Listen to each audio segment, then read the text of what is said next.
Javeria aunty हमारे घर के करीब रहती थी। वो एक तलाक याफ्ता औरत थी। मैं अक्सर उनके घर जाता था। एक दिन मैं गया तो जवेरिया आंटी एक लड़के के साथ। ये उन दिनों की बात है जब मैं 9वीं जमात में पढ़ता था।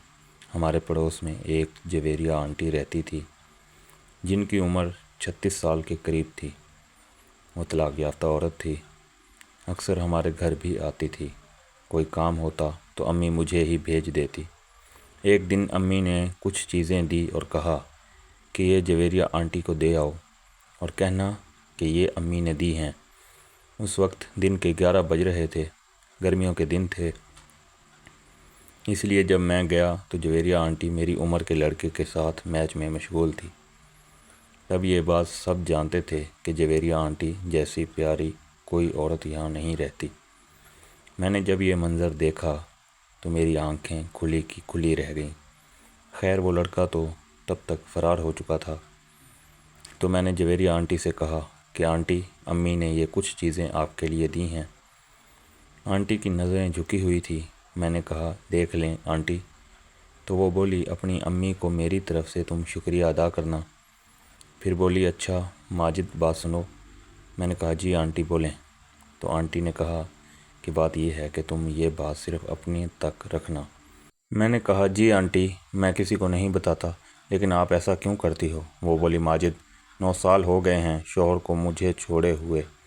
क्या मैं इंसान नहीं हूँ? क्या मेरा दिल नहीं चाहता? मैंने कहा कि आपकी बात तो ठीक है, लेकिन ये कब कब होता है जब आप मैच के लिए वक्त निकालती हो। वो बोली कि बस कोशिश करती हूँ कि बस ऐसे ही रहूं, लेकिन जब भरोसेमंद बंदा मिलता है तो बस कभी कभार हो जाता है। मैंने कहा, आंटी, क्या आप मुझ पर भी एतबार कर सकती हो? वो बोली, हाँ क्यों नहीं। मैंने कहा, कभी कभी मेरा भी तो दिल चाहता है कि मैं मैच लगाऊं। वो बोली, अच्छा मैं तुम्हें बताऊंगी, अभी के लिए तुम यहाँ से चले जाओ। मैंने कहा, जी आंटी। फिर मैं घर आ गया। घर आकर मैंने जवेरिया आंटी के बारे में काफ़ी सोचा। फिर कुछ दिन गुजर गए, बात जज्बात पुराने हो गए। हमारे गांव में कोई फौतगी हो गई थी।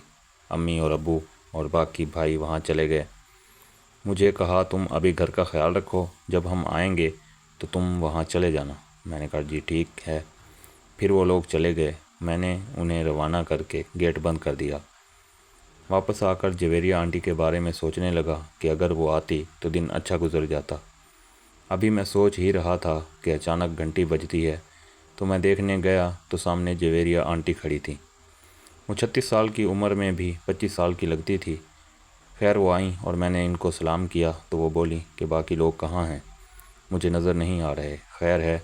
मैंने कहा, जी वो गांव चले गए हैं। फिर कुछ देर हम बातें करते रहे। मेरी नज़र जवेरिया आंटी के चेहरे पर ही थी। फिर मैंने कहा, आंटी आपने मुझे बताया नहीं, मैं कब से आपके जवाब का मुंतज़िर हूँ। वो बोली, अच्छा वो मुझे याद ही नहीं रहा। मैंने कहा, याद आपको कैसे आए, आपको तो बंदे दस्तयाब हैं, मिल जाते हैं। तो वो बोली, नहीं ऐसी बात नहीं है। फिर मैंने कहा, आपने बताया क्यों नहीं? आंटी बोली, तुम कब तक कहोगे, आओ एक मैच का आगाज़ करते हैं। मेरी तो खुशी का ठिकाना ना रहा। मैंने कहा, जी आंटी। फिर हमारे मैच का आगाज़ हो गया। काफ़ी देर तक हम मैच में लगे रहे। जब आंटी मुकम्मल हो गई तो बोली, तुम यार सबसे अच्छे हो। मैंने कहा, आंटी अभी तो मैं मुकम्मल नहीं हुआ। वो बोली, तुम लगे रहो, जब तुम आउट हो जाओ तो मुझे तुम बता देना। फिर कुछ देर के बाद मैं भी मुकम्मल हो गया। हम कुछ देर बातें करते रहे। फिर जवेरिया आंटी चली गई। फिर शाम में हमारे घर वाले भी आ गए। मुझे रात में काफ़ी अच्छी नींद आई, जैसे मेरा जिस्म सारा हल्का हो गया हो। कुछ दिन मज़ीद गुजर गए। जवेरिया आंटी खूबसूरत थी, लेकिन उम्र में मुझसे काफ़ी बड़ी थी। लेकिन जवेरिया आंटी की एक भांजी थी जिसका नाम अरूज था। वो शादीशुदा थी, लेकिन हम दोनों नज़रों ही नज़रों में एक दूसरे को पसंद करते थे। मैंने सोचा आंटी से इस बारे में बात करूँगा, क्या पता वो मेरी बात बनवा दे। फिर सोचा कि मुनासिब वक्त देखकर मैं बात कर लूँगा आंटी से। ऐसे ही दिन गुज़रते रहे। कभी अरूज से तो कभी जवेरिया आंटी से बात हो जाती थी। अब हफ्ता होने वाला था, इसीलिए जवेरिया आंटी का भी दिल दोबारा चाहने लगा। मैं भी इससे नज़रों ही नज़रों में अब बोल रहा था कि आंटी अब मैच के लिए वक्त निकालें।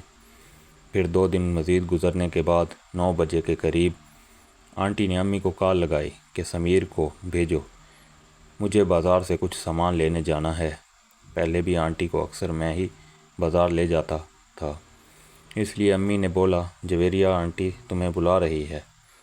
میں نے کہا جی امی میں ابھی جاتا ہوں۔ دل خوش ہوا، چلو آج ہمارا کام بن جائے گا۔ خیر کچھ ہی دیر کے بعد میں جویریہ آنٹی کے گھر چلا گیا تو جویریہ آنٹی نے کہا آ جاؤ سمیر۔ پھر میں نے کہا آنٹی میچ کے لیے تو وقت نکالو۔ وہ بولی اور کس وجہ سے بلایا ہے؟ پھر باتوں ہی باتوں کے دوران ہمارے میچ کا آغاز ہو گیا۔ کافی دیر تک ہم میچ میں مشغول رہے۔ ہم نے یہ میچ آرام سے لگایا، پھر میں مکمل ہو گیا۔ پھر چند لمحے ٹھہر کر پھر میچ کا آغاز کیا۔ جویریہ آنٹی بھی تھوڑی سی دیر میں مکمل ہو گئی۔ پھر ہم کافی دیر باتیں کرتے رہے۔ باتوں کے دوران ہی پوچھ لیا کہ کبھی کسی اور کے ساتھ تم نے میچ لگایا ہے یا نہیں؟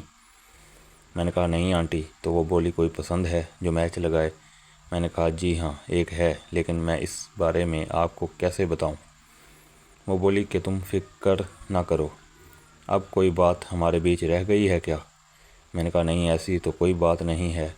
وہ بولی پھر بتاؤ نا۔ میں نے کہا کہ وہ آپ کی بھانجی عروج مجھے پسند ہے، آج تک میں نے اس کے بغیر کسی کو نہیں دیکھا اس نظر سے۔ آنٹی بولی اچھا، تو اس سے کبھی میچ بھی لگایا ہے یا کبھی ایسی بات ہوئی ہے؟ میں نے کہا کچھ نہیں، بس دل ہی دل میں وہی پسند ہے۔ جویریہ آنٹی بولی کہ چلو میں تم لوگوں کی دونوں کی بات بنوا دیتی ہوں۔ پھر اس نے عروج کو کال لگا دی۔ کچھ دیر کے بعد عروج ہمارے پاس آ گئی۔ پھر میرے سامنے جویریہ آنٹی نے کہا عروج یہ شہزادہ تمہیں پسند کرتا ہے اور میچ بھی تمہارے ساتھ لگانا چاہتا ہے۔ میں دل میں ڈرنے لگا اور جویریہ آنٹی کی ہمت کو بھی داد دینے لگا۔ پھر عروج بولی خالہ میں آپ کا حکم کیسے ٹال سکتی ہوں؟ پھر وہ بولی آ جاؤ سمیر۔ پھر کچھ دیر کے لیے آنٹی باہر چلی گئی۔ عروج نے کہا سمیر ہم تو ایک دوسرے کو پہلے ہی پسند کرتے ہیں، تو پھر بیچ میں آنٹی کو لانے کا کیا فائدہ؟ میں نے کہا جی آپ ٹھیک کہہ رہی ہو، آنٹی بس بار بار پوچھ رہی تھی اسی لیے بولنا پڑا۔ خیر اب ہمارے میچ کا آغاز ہو گیا۔ یہ کوئی عام میچ نہیں تھا، دونوں طرف سے سچی محبت بھی تھی۔ پھر کافی دیر تک ہم میچ میں مشغول رہے، پھر دونوں ایک ساتھ مکمل ہو گئے۔ آنٹی بھی آ گئی اور بولی کہ کام ہو گیا ہے؟ میں نے کہا جی۔ پھر آنٹی بولی ایک اور میچ لگاتے ہیں 3 لوگوں کا والا۔ پھر 3 لوگوں والے میچ کا ہمارا آغاز ہو گیا جس میں خالہ اور عروج تھی۔ مجھے تو کافی اچھا لگ رہا تھا کہ پھر عروج کا شوہر آ گیا۔ جاری ہے، اگلا پارٹ دیکھنے کے لیے چینل کو